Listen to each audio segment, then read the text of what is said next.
Good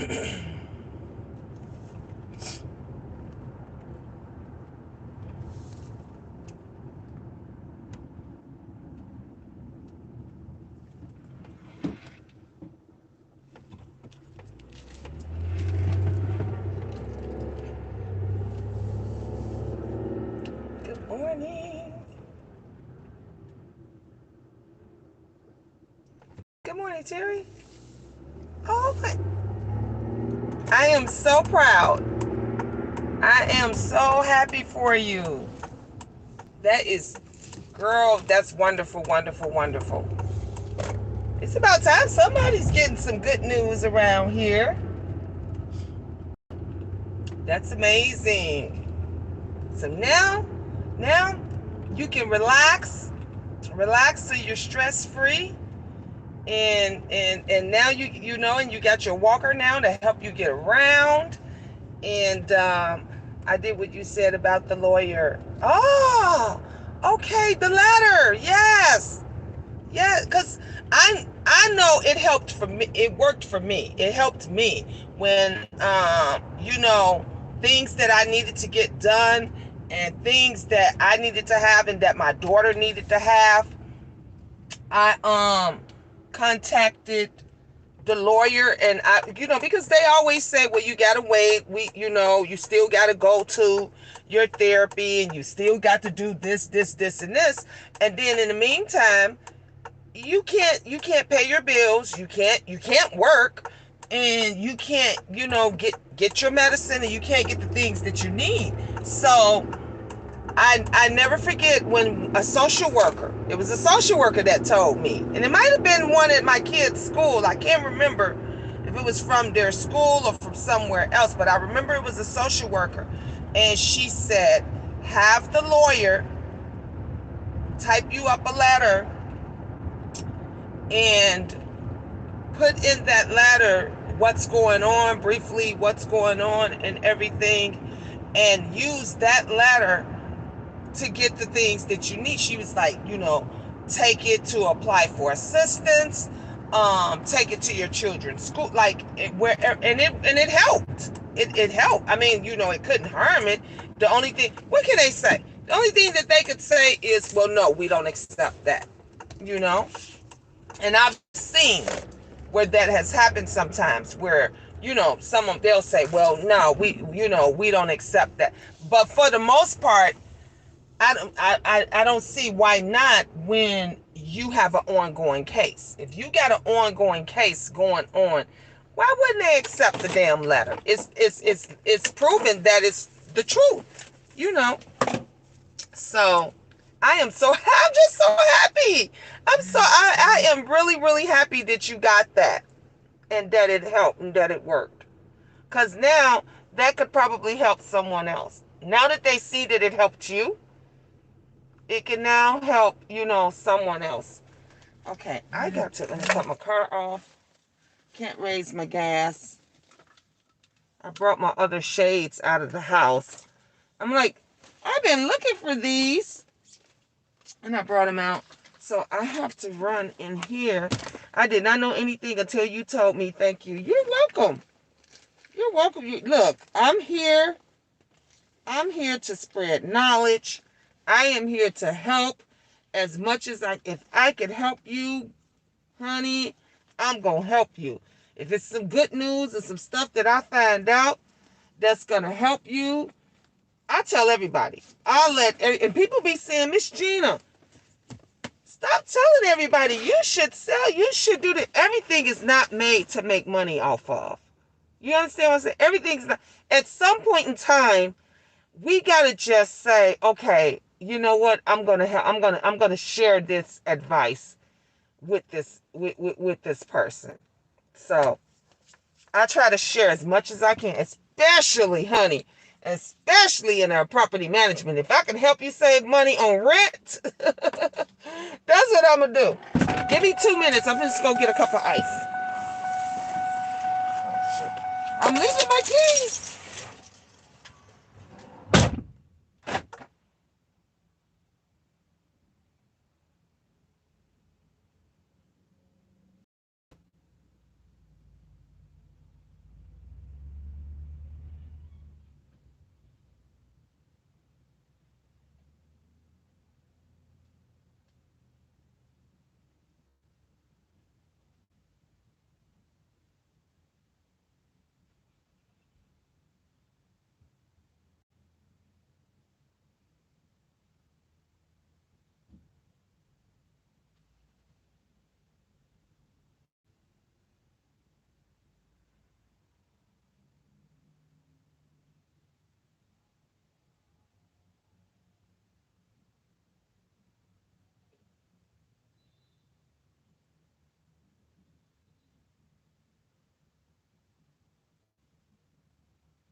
door.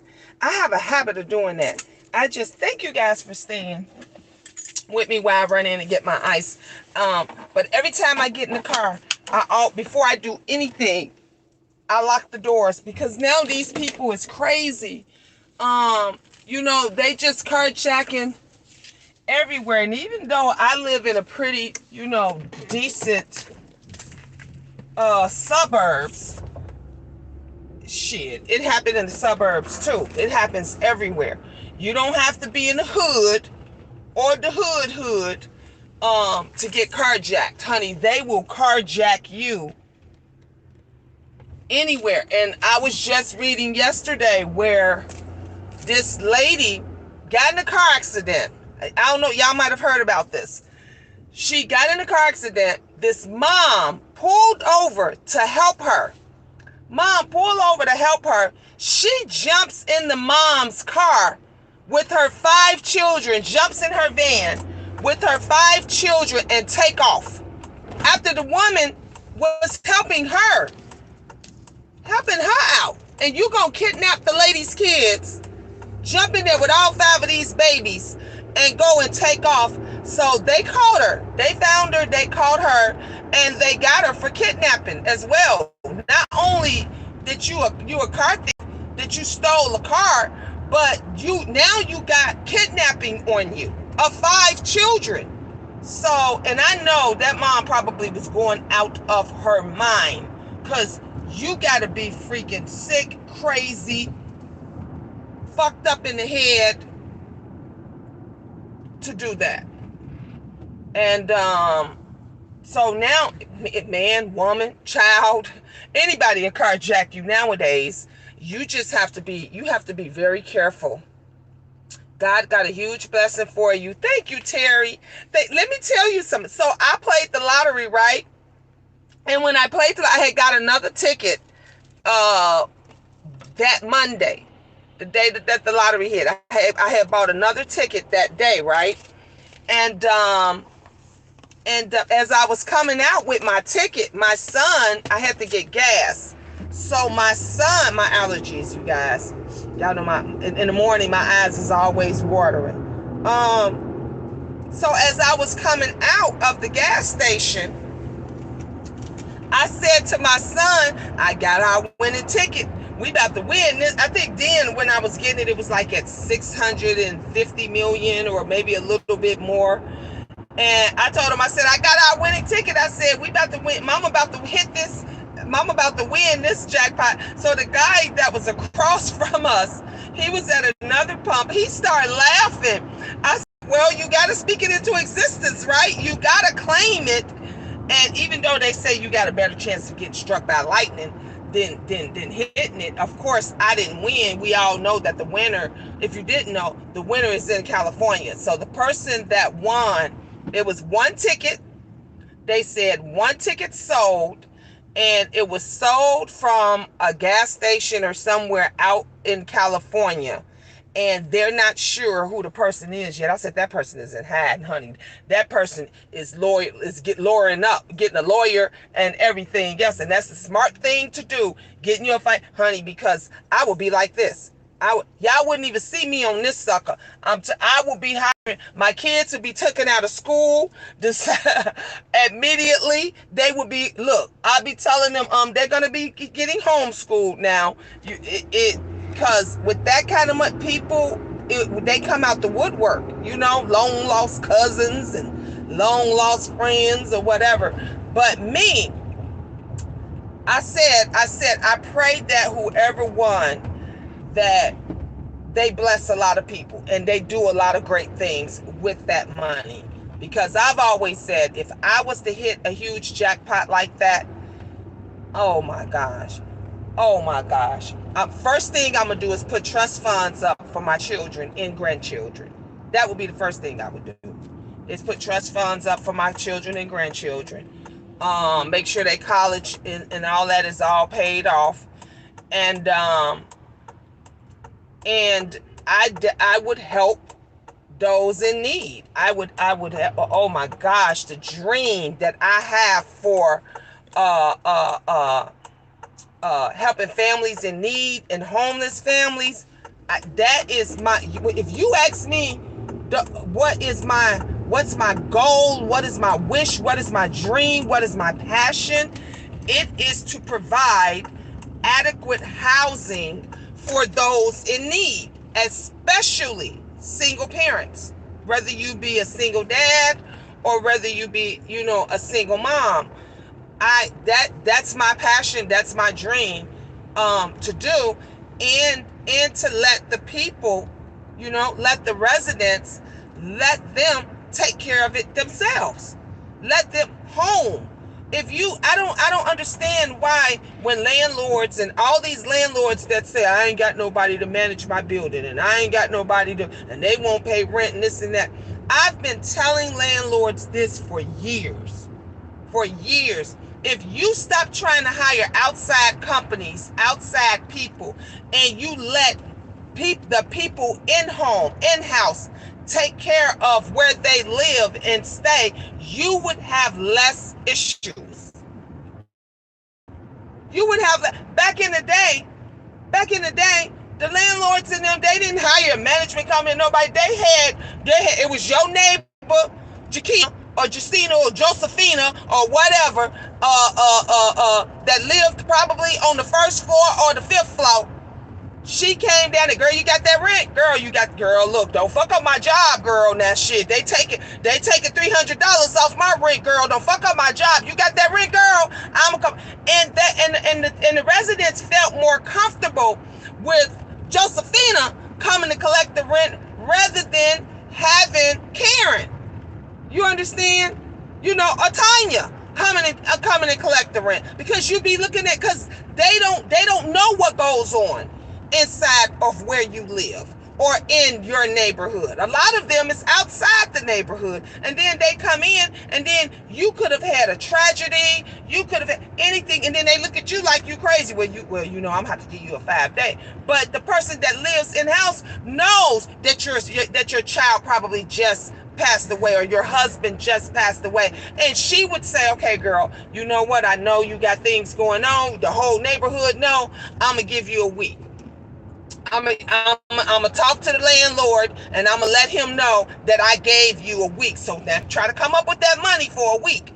Then you let her husband, if she got a husband or a boyfriend, that nigga staying over there anyway. The whole neighborhood, the whole building know that nigga staying over there anyway. Don't put him out. Put his motherfucking ass to work. Let him cut the grass for free rent. Let him shovel the snow. You know how much money landlords would save if you did shit in-house. This is why people make. So if I had won that money, I would be buying properties up, and literally I would make it so that my residents could be self-sufficient. If your residence is self-sufficient and they're working for you, your rent ain't never gonna be late. Know why your rent ain't gonna never be late? Because you take the fucking rent out of there before you pay them. That's how you do that. If you're paying them every week, then you take so much out every week. This is gonna go towards your rent. If you're paying them every 2 weeks, then you take so much out every 2 weeks so that their rent is paid for the month. That's all you do.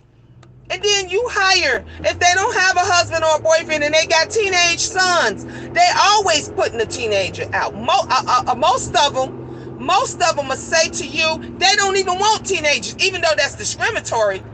That's discrimination. They're not supposed, but you get a lot of them. I remember when I moved back to one of my, God rest his soul, his name was Harold, and he was an awesome, great guy. I moved to Atlanta, and we lived out in Atlanta. We stayed out in Atlanta for a couple of years. My kids didn't like it. They hated it. I hated it. And we moved back. When we moved back in Mr. Harold's building. Oh, you got teenagers now?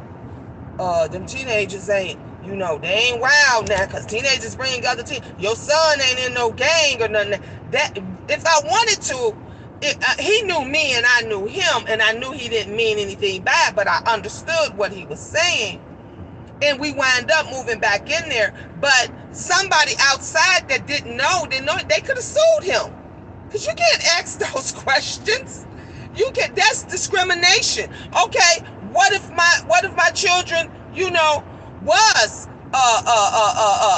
going to school in a gang area and hanging right? They probably see gang members every day. Whatever. You can't ask questions like that. You can't do that. My daughter just asked me yesterday, matter of fact. My daughter just asked me yesterday. So she lives in a very, very, very beautiful, expensive apartment downtown Chicago, overlooking the lake and everything, right? And her apartment kept flood about 5 times because something is wrong with their piping system or whatever, and it keeps making her toilet overflow. The lady in the office is going to try to tell her, oh, well, we found out they said that you're putting too much tissue or something down the toilet. Now, it's just her. And her boyfriend comes back and forth. So then she says, nah. She said that couldn't be it because it flooded 3 or 4 other times. And the guy, y'all maintenance guy, told me that it's got something to do with the piping. She said, oh, who was that, by the way, that told you that? Who was that? And then so my daughter's mentioned, she says, I don't want to be in this apartment anymore. I want to be in another apartment that's not going to flood, okay? So she calls me last night, and she tells me that the lady says to her, oh, well, the other apartment is going to be a little bit more expensive than the one that you're living in, and I don't know if you could, afford that or pay. Bitch, that's not for you to decide whether or not she can afford it or not. Now you getting into fair housing. And let me tell you something. Fair housing don't play. If she says, let me see another apartment, you have to show her another apartment. You cannot tell her that she may not or can afford it. That's just like if a handicapped person, or even you, Terry, you say you got your walker, and let's say you like the views. And you say, girl, I want to be up on the 5th floor. I want to be up on the 5th floor. I want to see the fit. Now, even though I'm looking at you and I see you in a walker, I can't say to you, well, don't you think you should be on the 1st floor because you're in a walker and that might be difficult. I can't say that for you. I have to show you a 5th floor apartment just like I would have to show somebody that's walking and don't have a walker or don't have a wheelchair, because that is fair housing. I have to treat you just as if I was treating someone that did not have a walker. So for a person to look down at a leasing agent or a leasing consultant, whatever you want to call a bitch, a realtor or whatever, to say to a person, well, you may not want to see that apartment because it's on such and such floor, and you may not can afford that. That bitch then broke so many fair housing rules. She broke so many fair housing rules all around the board. You can't do that. It's against the law. So this is one of the reasons why I like sharing things that has to do with property management and renting and leasing and all of that stuff. I mean, other places they'll tell you got to pay for that information, this and that. Me, if I can help, because nobody, told me. When I was going through all of this before I got into the business and everything, I went through a lot too. And I got taken from these rental finders companies, these home finders, where they claim they're going to find you a place and they're going to do this and that. And then they never find you a place, but they keep taking your fucking money. And I was even telling people about that. Right now, I've been telling those that have evictions on them, don't think because you got an eviction, you can't get a nice place. You can. There's ways around it. There's definitely ways around it. And I could hold a class and I could charge everybody $20, $30 and make some ugly money. But right now we in a crisis and everybody ain't got no fucking money.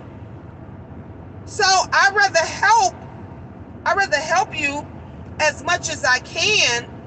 And then the same way when those that help me, this is what I did. I said, when I get back on my feet, I'm going to pay it forward. And that's exactly what I did. I got back on my feet and I paid it forward by helping other people. And that's what you do. I said the other day, when somebody come into some money, and if somebody got some money and you know that person, guess what? You ain't got to ask them for a motherfucking thing. Because if they want it, they know they got money. They know they came into money. They know that they're doing well. Okay? So if you wind up having a friend or even somebody you know that like won that lottery, that you don't have to go ask them for a motherfucking thing. If they want to give it to you, they're gonna give it to you. They're gonna give it to you. Every time I got my bonuses, every single time I got my bonuses, I got my commissions. When my bonuses and my commissions checks and all of that came in, I every single one of my children I sent money to. They didn't have to call me. They didn't have to say, "Oh, Ma, I heard you, Ma, you got your bonus came in. Oh, Ma, can I get $200?" They didn't have to call me. They didn't have to ask me anything. I gave it to them. My daughter-in-law, my grandkids' mother, when she was having a hard time, and I knew she was having a hard time, and I think she asked me, could she borrow $50 or whatever? I said, yeah, you can borrow $50. Came into some extra money. No, I wind up giving her $100. Came into some extra money while she was going out of town for her birthday. I wind up sending her $200. Then again, wind up sending her another $300. I think I wind up sending her like a total of $800 while she was gone. She was like, "Ma, man, thank you so much. I had the best birthday. I had the best birthday ever. Like ever." And I was just like, if I can help you, I can help you. I'm gonna do it. You don't have to ask.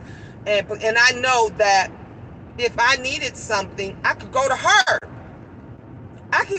And if she got it, she gonna give it to me. I remember those days. Y'all remember those days when I didn't even have money to take an Uber to get to work because I'm trying to save and do what I needed to do to try to get me and my children off the street.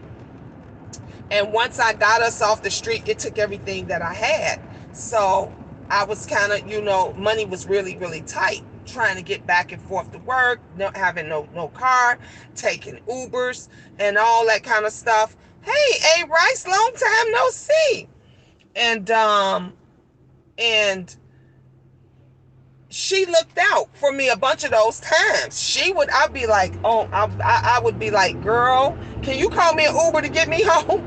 I'm trying to get home. I'm walking, I'm sitting, I'm walking, I'm sitting, and I just need a," and she'd be like, "Mom, where you at?" And she would send an Uber from. So you help when you can. And you pay it forward however you can. And it's sad that no one, nowhere wants to help anybody, wants to look out for anybody. They just don't. They don't. I know real estate, property management, all of this, and they will not help their own people. I get folks that come into my office every day. I be wanting to give every single one on my card. But it's hard to everybody if you don't know. If you don't know, it's hard for everybody. It's hard to everybody because you don't know the process. You don't know what to do, and nobody wants to tell you. Nobody wants to walk you through. So it's like, what the fuck do I do? What do I do? So I try to help whenever I can. And like I said before, and I say it again, if you're going through an eviction, if your evictions already went through, you don't know what your next step gonna be. You don't know where you're gonna go. You just don't know which way to turn, and you broken up. Hit me up. Hit me up. I will help you. I will tell you. Yes, the rules sometimes differ in different states, different cities, but basically the program is the same. You know, the steps are usually the same. So yeah, don't let nobody make you think that you need them, because that's what they'll do. You need me. You asked me. You came here. Da, da, da, da, da, da. No. Mm-mm. I help who I can when I can. And I don't have any problem to sharing. And you're welcome. And I don't expect nothing.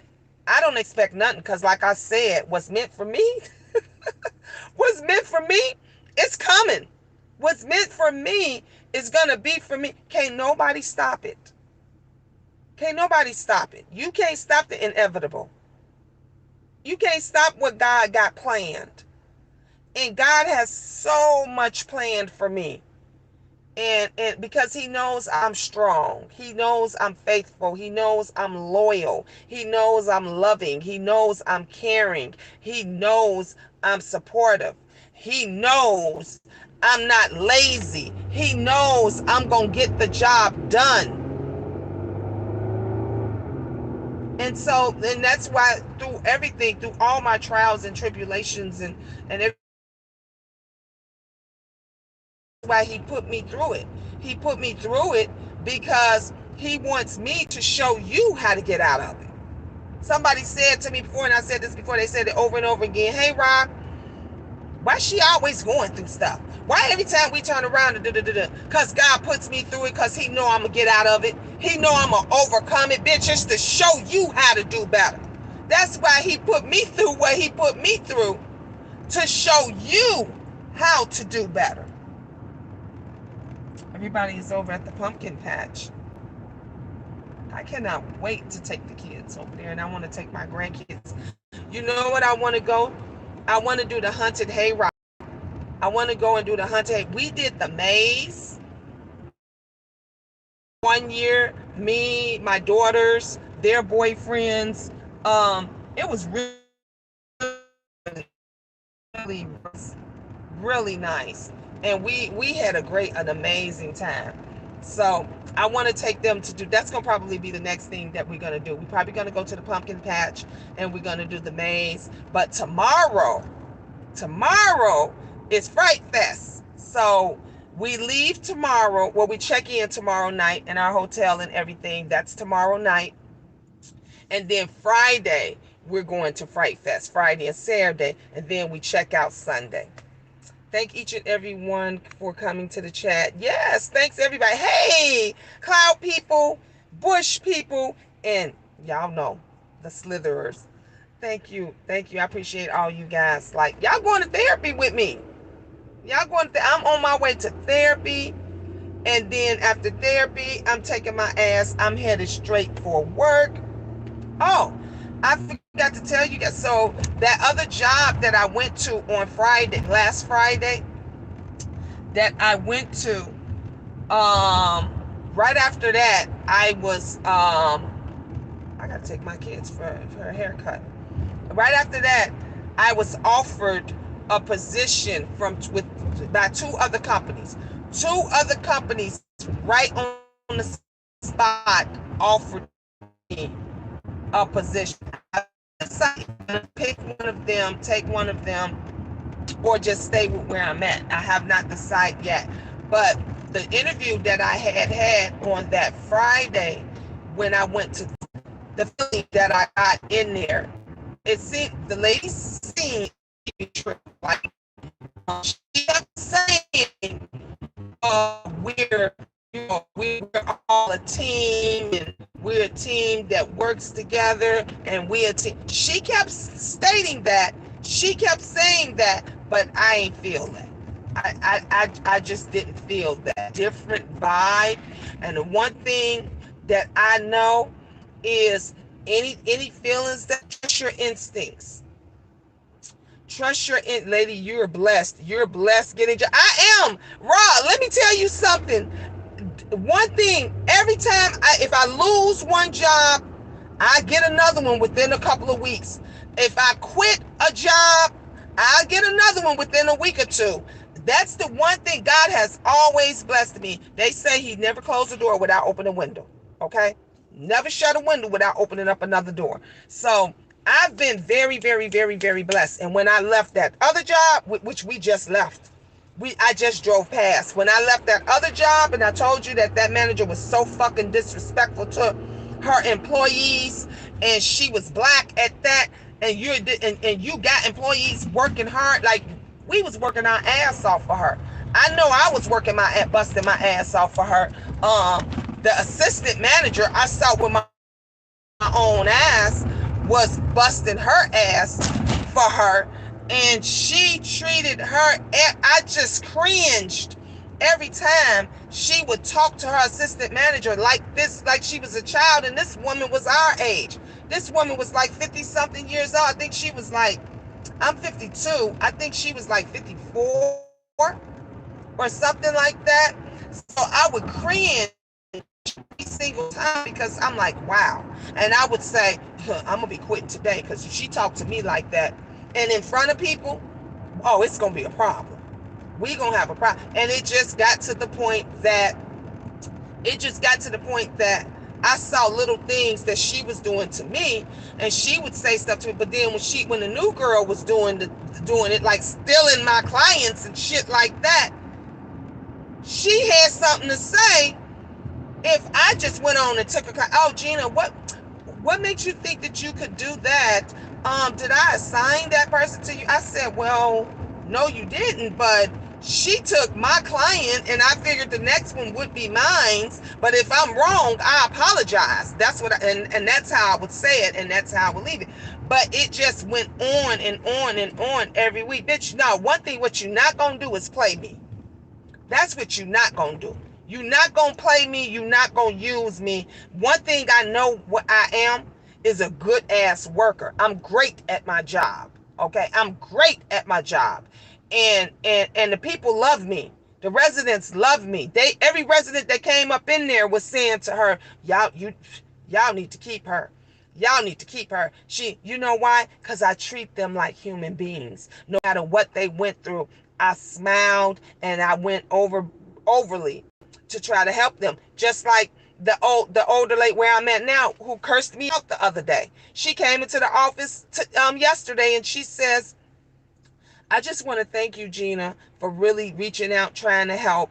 And she said, I did call them and let them know I didn't get my medicine. And she said they're going to resend it out. And I said to her, okay, I'm going to be looking for it. And the second I find it, I'm going to let you know. That's what you do. I didn't take it personally that she cursed me out, and because I understood. She had been waiting for 2 weeks. She said, now I got to wait another week. She was like, Gina, that's a long time. I said, yes, ma'am. I say, yes, ma'am. I say, yes, sir. When I talk to them, I treat them with respect. And we don't do that anymore. Nobody gives nobody no respect. And that's how I treat my children. I teach my children. This is the reason why my kids, when they come on here, they speak to everybody. They say to everybody, how you doing, with a smile. When my son was pulling the numbers, the names when we did the cash out party, he was happy. He was happy. He felt good about doing that. And he got blessed. Because the winner, she blessed him. She blessed him. Miss Tita Talks blessed him. And that's what happens when you do right things that's right. We were raised to have and get, yeah. And then you got these folks on here talking about everybody, disrespecting everybody. And then the first thing, is they want to say what you should and shouldn't do, and they don't respect anybody. It's crazy. Well, anyway, you guys, I just got to therapy. I got to go in here and have them work out this knee. And I shall see you guys. My chain's getting all caught up on my name tag. I'll see you guys when I leave out and I'm headed to work. Love you guys. Talk to you later. Ta-ta for now.